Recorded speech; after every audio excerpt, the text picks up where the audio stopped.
What's going on, folks? How are you? Hang on, just getting a couple things. It's not like you expect any degree of professionalism from this catastrophe. You see that U.S. unemployment rate fell to 13.3% in May? They did not expect that to happen. That's huge. You know why? Because the country's opening up. Real simple. Oh, I got this garbage can here. It looks stupid. Oh, Kevin, your knee. How I just sent an email to your mother, Kevin. Your amazing mother. Trying to get her to spend some dough on the podcast. We can talk about their great business. Tim writes, oh, no, I don't want to read that. He's such a pain in the ass. Just kidding, Tim. Oh, man.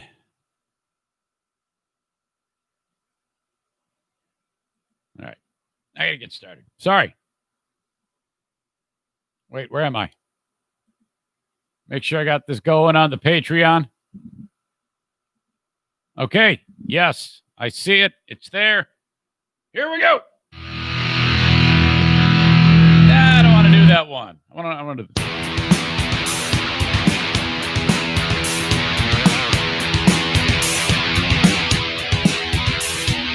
And now, here's a guy who got tired of being fired by corporate radio. So he took up being fired by Patreon subscribers instead. It's the Eric Zane Show podcast. Thank you very much, Johnny. Welcome in. The Eric Zane Show podcast. And you ain't black. John Wright, not black. And you ain't black. And you ain't black. Oh yeah, why do you like it? Unless I'm not yeah, I'm gonna shoot him another message. Is this a daily podcast covering news, nonsense, and my personal shenanigans? There are a lot of those. Update. You just heard Kenny on that clip there saying, send him a message, making fun of Patriot Nick. And we had earlier in the week, one of the underlying story threads of the podcast, of course, involves you. And we were all overjoyed when Kenny, who's kind of been through the ringer now more than once, he's easily one of the most lovable souls on God's green earth. He found a dog that he wanted to adopt, like way over on the other side of the state, Tennessee. And boy, he was on cloud nine. God bless him. And then, it turns out that the environment where he lives, it's a really strict set of rules that are in place for where he lives. And they said, sorry, no dogs over 35 pounds. Well, this dog he wanted that he wanted to adopt, Brownie, is like 50 pounds. Okay. And now Kenny really wanted Brownie, and he fell in love with the dog, 8-year-old dog, senior dog, but perfect for what he wanted. And they were going to be friends for life. So Kenny was stoked. He was going to buy the whole thing on Amazon with the crate and the dog pillow and the squeaky and the leash, and he did it all, man. And then the next thing you know, he turns around and says, it all fell through. Place where I live won't allow dogs over 35 pounds. I'm heartbroken. I'm ruined. I'm like, oh my God, Kenny, I'm so sorry. Everybody was sad for him. At the same time, if we all felt bad for Brownie, because Brownie's like, oh, fuck, man, here I thought I had it made. Brownie got a lot of attention from this story. I have no idea if we helped in any way, but all I know is that for 1 year, nobody wanted Brownie. He's the last dog picked at the shelter in Unicoi County, Tennessee. I posted, I shared it, and it looks like a meet and greet scheduled for Tuesday with an approved adopter for Brownie. Now, who knows? Maybe we had something to do with that. Maybe not. Maybe enough people shared it, and there you go. Kenny says back to the people that were fostering the dog or taking care of the dog at the shelter, I'm so happy, but so sad. Sad at the same time. Happy for Brownie. Kenny writes, I've been so heartbroken this week after learning my stupid apartment complex rule. All right, this is what you do, Kenny. You pick yourself up, you dust yourself off, and after you come, you that kind of is put in the rear view mirror.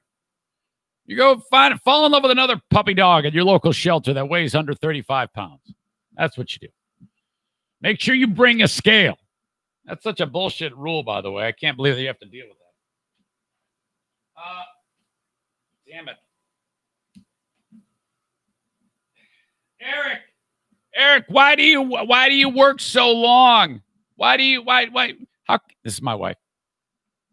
You were in front of that, you were in that studio for 12 hours yesterday. We were sitting there by the pool, drinking the claws and having a pizza party, and you were all like doing your own thing. What's the deal with that? I mean, we had friends over and everything. It's like, yeah, you know why? Because I'm working, okay? Someone has to work around here. You're not working. I'm working so that you can do that. The only thing you're working, Miss Redheaded Lady, is your vagina lately. And guess who has to work that? Yeah, the guy who's working all the time. The hell?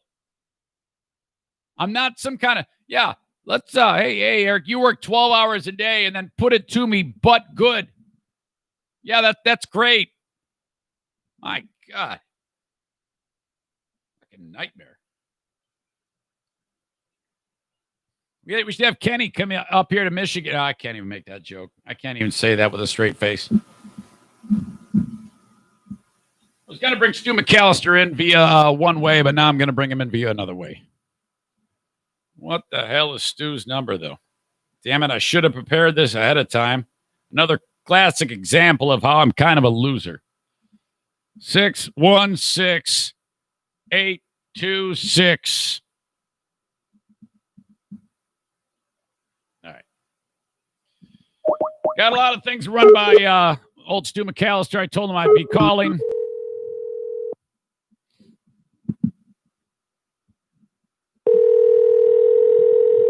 Oh, in my luck, you won't pick it up.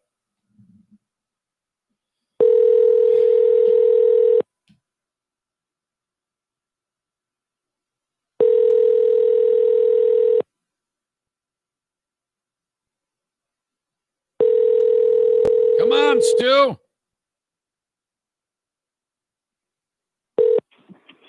Hi, you've reached the phone of Stu McAllister. Please leave your name and number.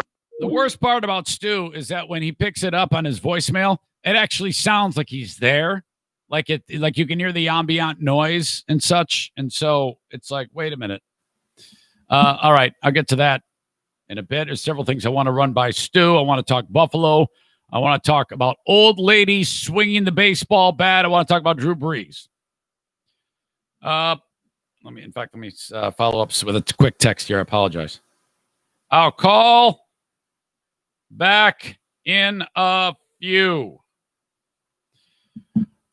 Who's with us today on a free Patreon Friday? Thank you very much. If you are new to the podcast, what you need to do is know that we do this Patreon every single day. In addition to the free podcast, it is funded 100% by you.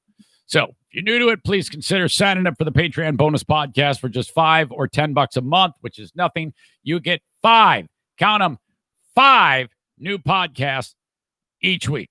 All right. In addition to the free podcast. While I was taking a break from the freebie, I did in fact reset the router. There's been I apparently was a little bit weird on the free podcast, and I apologize for that. I have a list now that was sent to me by my fake producer, Kenny, of important things that I need to do before any podcast begins. They include make sure that the fan is on or the air conditioner is on so my neighbor can't hear me telling people to go fuck themselves. It includes resetting the router and a bunch of other things. I appreciate that, Kenny. The world-famous Mario Flores is in the house. Mario, meet Patriot Nick. Patriot Nick, meet Mario. I see you too. That's who you need to get. That's who needs to. Okay, here's what's up. I know that Patriot Nick wanted to talk to Mario about a mortgage, and he's in Maine. He goes, yeah, can he do that? I go, well, yeah, he can do that. So I passed the information on to Nick. I don't know if he actually did get in touch with him. But I said, hey, man, have you heard from dude? He says, I haven't not heard from him yet. I am not in the office, though, so maybe he called the office. But I don't have anything on my cell. So there you go. I don't, if you want me to give him, Mario, your cell number, I will, but I haven't given him that. I gave him the office line. By the way, Kenny wrote fake. What? Yeah, when I say fake producer, what I mean by that is like you're not like officially an employee. I don't mean that. No disrespect. It's let me rephrase it. Closest thing to a producer that I could possibly have. Maybe that'll work. All right. I'm going to try this one more time, see if I can get Stu on here.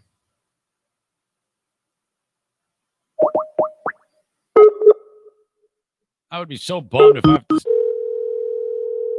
Come on, man. Yeah, Nick says, I have not yet tried. Well, what do you...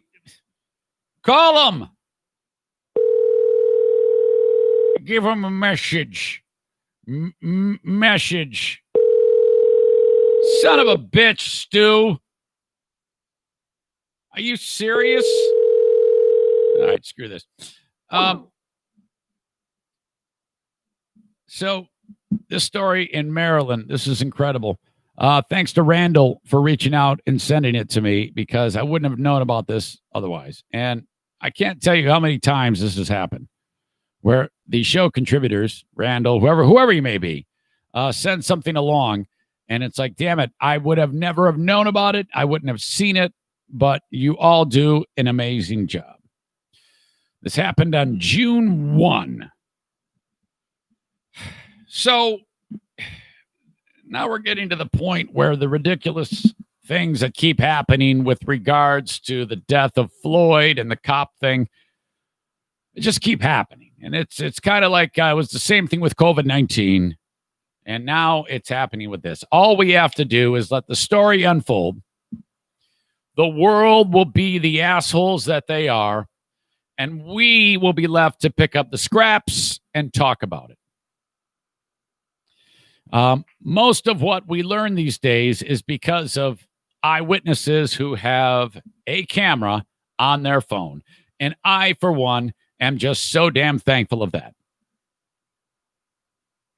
I think this was somewhere in like, I don't know, Bethesda, Maryland, maybe.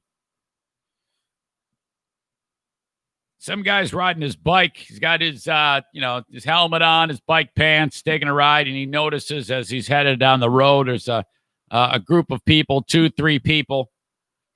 And as the guy on the bike is pedaling by the group on foot, he notices that they're putting up signs on like a fence nearby the road. And the fence has signs, flyers that are supporting or like saying something about George Floyd or say no to police brutality or who gives a shit? It's and you got like in the video, there's a guy shooting the video. He's a man. But of course it's a man. I just said he's a guy. This guy shooting a video. He doesn't do much other than squawk and hold the camera. A woman and a kid, I'm guessing 9, little girl. And the little girl is, she hand drew a sign that said, rest in peace, George Floyd, or something like that. And she's putting up the sign. So that all sounds good, right? I mean, who cares if someone puts up a sign that, considering what we're going through right now, I'd like to go to one of the parks here and put up a sign that says something like, would anyone have sex with my wife so that I can have a break? Or my face is not a chair. Or, dicks out for my face. Or anything, whatever it may be. Whatever you believe in at the time. Whatever's burning on your brain. Okay? So they're doing that. Guy's on the bike. He stops the bike. And he rips down a sign. So, right away, this is going, we're dealing with a real asshole here. He doesn't like this, and he's demanding that they hand over their signs. Now, at this point, after he ripped down one sign, this is where I don't go for my phone and record it. You grab that motherfucker and you beat him into a pulp. You do whatever you have to do, even if you're going to lose the fight. You might lose the fight, but you got to rip an eye out. You got to grab his balls. I don't care if you have to bite his dick. If he's too big, just win the fucking fight at this point. If he's going to go that route, you must attack because you know it's coming. So the idiot holding the phone doesn't do anything more than just shoot the video like a pussy. And then he goes and rips the signs from the woman, and then he's going after the kid. And he goes up to the kid, and the kid is frozen, either because she's frozen with fear or she's just a strong kid. And he goes, give me the sign. And she does not give him the sign. The dude grabs her arm. It's all on camera. I'll play the audio in a second. And grabs her arm, and he's now holding her, and he's pulling her arm. And then with his other hand, he grabs the poster out of her hand and rips it out and storms away. Then he gets on his bike, and he goes and he tries to hit the dude on the who's shooting the video with his bike, and that guy, like, I guess, falls down because you see the camera like tumble to the ground. Maybe it knocked it out of his hand. It's all a shit show, man.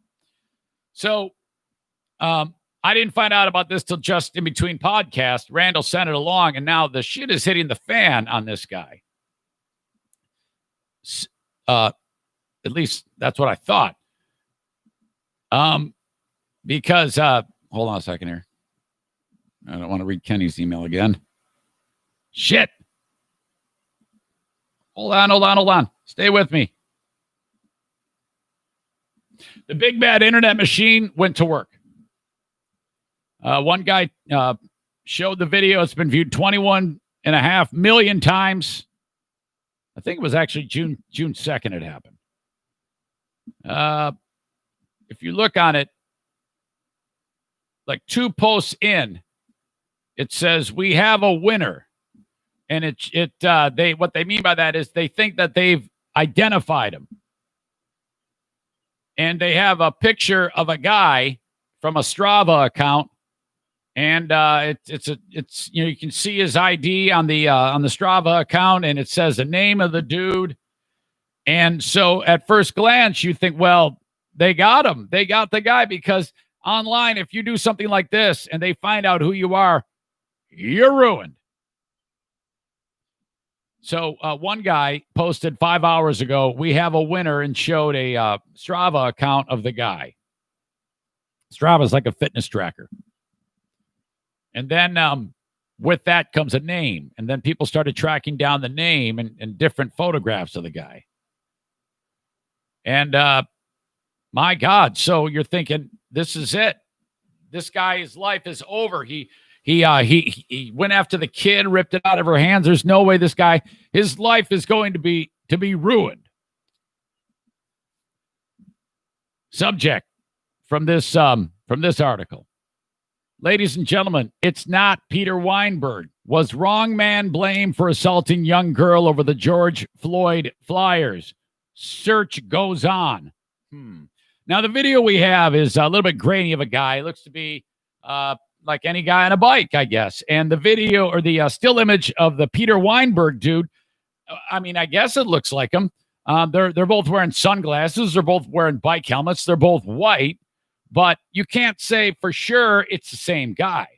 But in the light of Twitter, you think, well, that's got to be the same guy because somebody posted about it, right? Well, we're not really sure. But what we do know is that Peter Weinberg of Bethesda, Maryland, has found out that he is thought to be the guy who did this. Okay. So the article starts out talking about it. The police were looking for the dude who did it. According to ABC News, all of the things that I told you about happened. And then someone wrote, looks like a certain Peter Weinberg is about to become very famous for reasons he did not anticipate when he rode his bike that day. In fact, let me just play the audio of the moment. Away from me. Hey, leave her alone. Do not touch her. Do not touch her. She has nothing. Do not touch her, sir. Leave her alone. Sarah, You just need walk to away. away. Hey, Hey, Get off of her. fucking do something. I can't believe this guy holding the phone did not go and rip that guy a new asshole. get out of here. Get out of here. He sounds like What? Lenny from The Simpsons. Just get out of here. What? Hey. All right. He gets out of hand. Guy drops his phone. First of all, I guess my question is, whoever this asshole is, whether it's Peter Weinberg or some other dumb shit, what the fuck is going to make you do that? Why? What is wrong with people? This is what I mean. You can't even die. A person can't even just die without the shit hitting the fan. I spent the last day and a half listening to that chick that I forgot her name, Candace Owens, or going back George Floyd's past and talking about all the terrible things George Floyd did that had nothing to do, like she's discounting his death, saying whatever. It was friggin' shameful. You can't even die in this day and age. Well, back to the story. Does the internet have the wrong guy, or is it Peter Weinberg? We're not sure. This person wrote, looks like a certain Peter Weinberg is about to become very famous for reasons he did not anticipate when he rode his bike that day. # bicycle biff. One Twitter user wrote and said, apparently his name is Peter Weinberg of Bethesda, Maryland. One poster posted a link to his social media account saying, this is the bike guy, Peter Weinberg. ProShares Marketing, hedge fund. Another wrote, unleash the Twitter. Cycling enthusiast, hedge funder who likes to rough up little girls. Time to shame. Here's his name, Peter Weinberg. You think ProShares wants this? There is no concrete proof on the man's identity. The internet is outraged and cannot stop talking about it. Peter Weinberg, you racist piece of shit. What did you think you were going to accomplish? I would have pepper sprayed the shit out of him, one said, and another tweeted, what a despicable human roughs up kids because he loves racism so much. One went on to say Peter Weinberg attacked a child while she was putting up Black Lives Matter posters in her neighborhood. # Peter Weinberg. Meanwhile, Peter Weinberg himself tweeted, hey, not me. I recently learned that I have been misidentified in connection with a deeply disturbing attack. Please know this was not me. I have been in touch with the authorities and will continue to help any way possible. One user was quick to say, sorry that you were misidentified. Thank you for continuing to help. Proof. We need proof, Peter Weinberg. Come on. Before Peter Weinberg came forward, someone said, wait, is this him or not? Another one said, guys, it's probably not him. Peter Weinberg posted to Strava on June 2nd in the evening. Police said this happened on June 1st in the morning. Everyone needs to slow their roll before you tar and feather an innocent rando. The # Bethesda, Maryland attacker is not Peter Weinberg. Please stop doxing him, which is, I guess they post all your information online.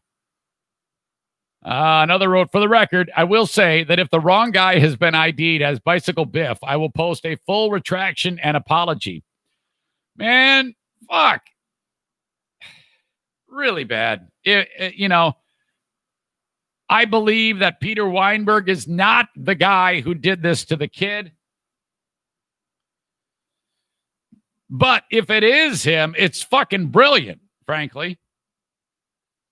To be able to it's not me. I don't know what the fuck you're talking about. Hey, look, we got one more try on Stu. And look, you need to know this.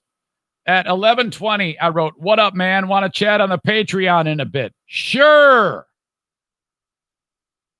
While I was calling him, he didn't pick up. I wrote, pick up, bitch. Calling on Skype. I'll call back in a few. You ready?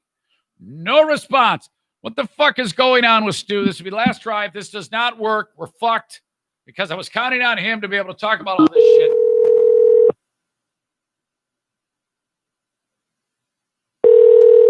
All I want to hear is Eric Zane. Eric Zane. Come on, Stu. Oh, Jesus. Mary and Joseph. This is embarrassing. Hello? Oh, my God. There you are. Sorry, man. I've been out and about doing stuff. What's happening, man? Stu, I've been dying to talk to you, and I've been like, oh, Jesus, where is he? Where is he? I'm sorry. Are you super busy? Is it a bad time, Stu? No. I was just trying to take care of things. This and that. You know, it's weird, man. Okay. Is everything okay? Can I help? Should I hang up on you and do a well check? No, please do not send the cops over. That will be good for nobody. Stu, did you see the Buffalo video? Yeah. Oh, my God, dude. What the hell? No idea, man. Just craziness everywhere, right? You just, when you think it's all over, something else pops up somewhere else to put your anger on something. Nothing's good, man. Is there any justification for what the cops did, do you think? No, God, no. I'm just watching it, and it's just this old guy, and to me, it just seemed like they violently pushed him to the ground. Yeah. I mean, that may not have been their intent, but clearly that was the end, and you're just like going, oh, Christ. And the whole time I'm watching and saying, I don't know what you were thinking, but I'm like, why isn't anyone doing anything? That was the next like, thing. Why is this guy... He's bleeding from the ears. I and know it's just like, well, is he dead? Is he in a hospital right now? What's happening with the guy? So yeah. But I did see reports saying that he's in a hospital. I guess he's doing okay. He was in serious condition. It's just this I couldn't agree more. First of all, the shove was unnecessary. One guy goes to bend down. Actually, the guy who pushed him with the baton, he actually bent over him like, and then the other guy said, "No, keep going. No, fuck him." And then, yeah, I know. It's kind of like these are our orders. Don't defy our orders. It's awful to see. And then they all like walk by him. It's like, when are we going to get to a point where a cop's going to do this, and then the other cops are going to start to kick the one cop's ass? That's what America needs right now. What we need to do is have a chief of police actually stage it. Say, hey, I want you to go. We're going to put somebody in plain clothes. You shove them, and then the other three cops are going to beat the fuck out of you, and then we're going to post it to social media. Are you okay with that? Yes. That's what people want, Stu. I know, man. It's awful. I just want it to all end. I just want it to all end. I know it. Can we go back to normal? Well, no, we can't. I would, but great things keep happening. How about old bitch with baseball bat? Oh, down there in East Grand Rapids? Yes. Oh, God. Yeah, that's where white privilege started, I think. Holy fuck. What can you define white privilege for me? A lot of people throw that around. I want to determine if I have it. I mean, what does it mean? Okay. Can you tell me what that means? To me, okay, this is me, and maybe people are going to argue with me about it, but it's not being able to understand that bad things happen just because they don't happen to you. So does that make sense? So white privilege is not understanding that people have a shitty life because of things beyond their control, like? Yes. Okay. So do you think you have white privilege? No, because you understand, right? No, I do. I do have there's a certain level of white privilege that I have just because things aren't going to happen to me, I think, just because of my color. Oh, okay. So like I realize that I can probably drive down the street at a certain time, and just because I'm white, I'm not going to get pulled over. Yeah. There is I am a recipient of it. I'm lucky enough to have it. Right. You are a benefactor. So yes. So am I. So yes. And then black people, it's more like a hindrance because they're black, right? Right, correct. Because you got it. Of the way or Asian or Hispanic or whatever, but yeah, predominantly it's going to be a black person. Yeah. Well, I think that if someone throws that out as like, yeah, you and your white privilege, and says it to you like that, I think you should be. I think you should be able to say, "All right, well, I need a detailed accounting of all of my privilege, point by point, so that I can discuss it with you." Because too often I hear that and I get pissed off, and people say it to me. It's used as an insult. I don't really know what I can do about it, man. I'm a white guy. I don't know how to I can't get rid of it. Right. You know. Well, I mean, it's kind of like I'm going to use it, right? yeah. I've made some jokes about race, and I said, basically, I'm like, what do I know about racism other than the fact I'm on the right side of it? Okay, that's good. I like it. So, did you see that? Did you see the thing that Drew Brees did today? Did you see his apology? Oh God, is this his third or fifth one? This is the one that I think I started seeing it spread yesterday. About him saying, I'm so sorry for what I said. I thought it was the biggest bitch move I've ever seen. Yeah, I agree with you. To me, it always seems like that kind of stuff's like written by a lawyer or a PR guy, or like, oh my God, we got to address this stuff. And hey, man, just stick to what you said, I guess. Did you mean it or not? Right. Now, because, interestingly enough, I've gone through a bit of a metamorphosis, and I might have shared this with you about my view on Kaepernick. I've really thought about it a lot, and I have a different point of view about him. And so, I've talked about that. I admitted that I don't think I was coming. I think I was responding more with emotion than I was logic in the past. But I feel much differently nowadays about it than I did. But it was weird because Breeze. One day he says, I cannot support anybody who disgraces the flag. And then 12 hours later, he says, I am so sorry for what I said. It's like, well, that's a fuck. You just felt that way. And how can you apologize for that? And then the other thing I thought was weird was, what are you apologizing for? Are you admitting you're wrong now? I mean, who can just flip flop that quickly? And it just seemed really shallow and pandering. It was terrible. Yeah, well, hey, when you're at a loss of possibly millions of dollars in endorsements and everything else, you quickly turn tail, man.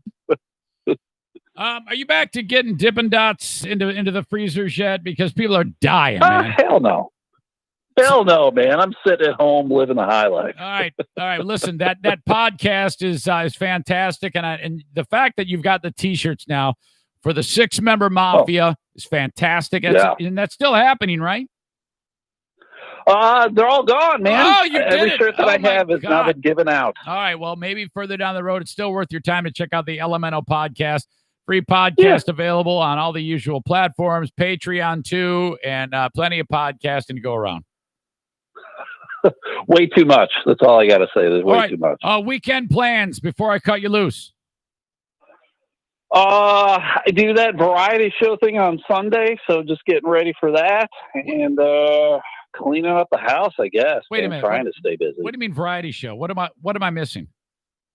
Happy Good Time Hour on Sundays at 4:00. I have no idea. Part of this variety show. Is that is that online, or is that something in? Yeah, it's on the Facebook. I do the comedy part. I do some time up front, and then I bring on another comic, and then they have musicians and magicians, and they do some sketches. I'm just a little part of it, but it's a good time. I like it. How do I find it, Stu? Please. The Happy Good Time Hour, Sunday Good Time Hour. I always get it wrong. Sunday Good Time Hour. All right, I'm a moron. Sunday Good Time Hour, and is there other people that are involved in it that have made it happen? Yeah, Glenn Danless. He is the producer of it, and he was the one who asked me to be a part of it. So he's the big cheese, Glenn Danless. Well done, good work. Yeah. All right, you're a great man. It's a lot of fun, man. I appreciate your input. I hope things turn around quickly, and I hope you have a good weekend. Okay. That'll be good, brother. Stu McAllister, thank you. There you go. See you, Ken. Have a good one. See you too. Stu McAllister, love that man. Love that man. Where is the group here? Kevin says, white privilege is a myth. I'm white, been pulled over many times for no reason. I had a cop tell me and my white friend, we weren't allowed to drive down a certain road. First, he tried asking if we were breaking into houses on this road. We're like, no, like dickweed. We were at work. We're on our way to cash our checks. You're being a piece of shit. That was just one instance in my life. Well, I'm sorry that happened to you. It sounds terrible and unfair. My God. Ladies and gentlemen, holy cow. I'm running out of time, talent, and treasure, so that means I am done. You folks are great. Thank you so much for being part of the free Patreon podcast. If you need more information, find me online, patreon.com. Sign up, $5 or $10 a month. Kenny says, Eric, quit complaining about it. I haven't had sex in over a half a year. All right, folks. Talk to you down the road. Bye-bye.